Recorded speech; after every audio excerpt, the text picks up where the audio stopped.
Joining us live now, the Deputy Opposition Leader Sussan Ley, sending things over to Canberra. Sussan, good to see you. Thanks for your time this morning. So you've announced support for Labor's tax rejig, which politically you had to do, but what's the play now? How do you criticise the Labor government for a broken promise when you're the ones who are going to support it?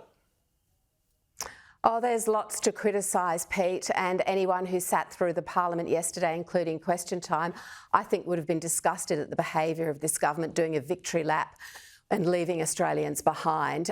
Where is the relief from the cost of living crisis that they were promised? We won't stand in the way of these tax cuts.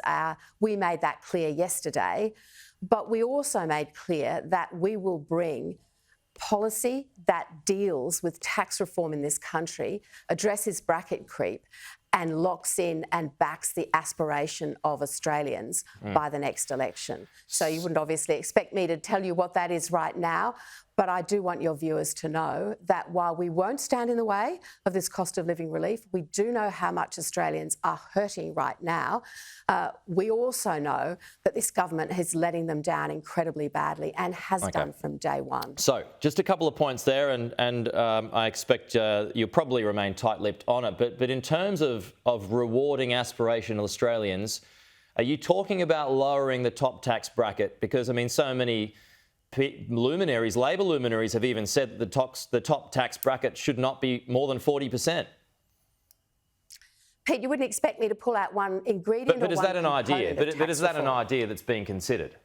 You wouldn't expect me to pull out one ingredient or one part of tax reform. So I'm not going to do that. I'm not going to play the yes, this is good, no, this is bad, the rule in, rule out. I'm not going to do that. But I am going to reassure Australians that we understand that this government is not backing in their aspiration. If you want to get ahead in Australia, if you want a better future for your family, if you want your kids to do well, if you aspire to bigger and better things in your life, as so many of us do and have over the years, then this is not a government that cares about that. This is not a government that cares about your aspiration for your future. And I think people know that about this government. That's what they know about Anthony Albanese. They know he doesn't support their aspiration. They also know that he's a liar. We have a liar in the lodge. We have this bracket creep of a treasurer who failed to reveal that he was stealing $28 billion over the next 10 years by this silent killer bracket creep. So we know that we have a government that is not there for the people they promised that they would not leave behind. Because I want to make this point, Pete. Where are they now? $15 a week that you get in July this year. That's it. That's what the government was crowing about yesterday in their victory lap.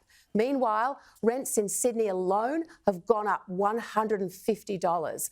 When I was walking the streets of southwestern Sydney last week, this is what people were talking about. How can I pay my rent? And when I reminded them that in July, if they were lucky, they would get $15 a week from this government from its changes to tax, they were disgusted.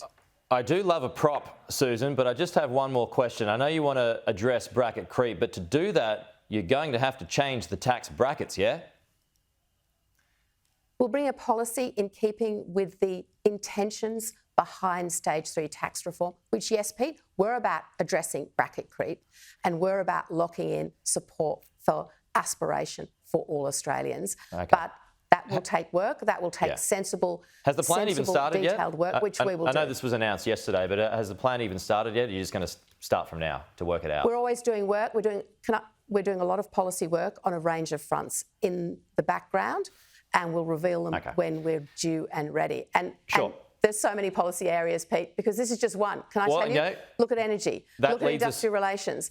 That leads Look at my own portfolio of industry.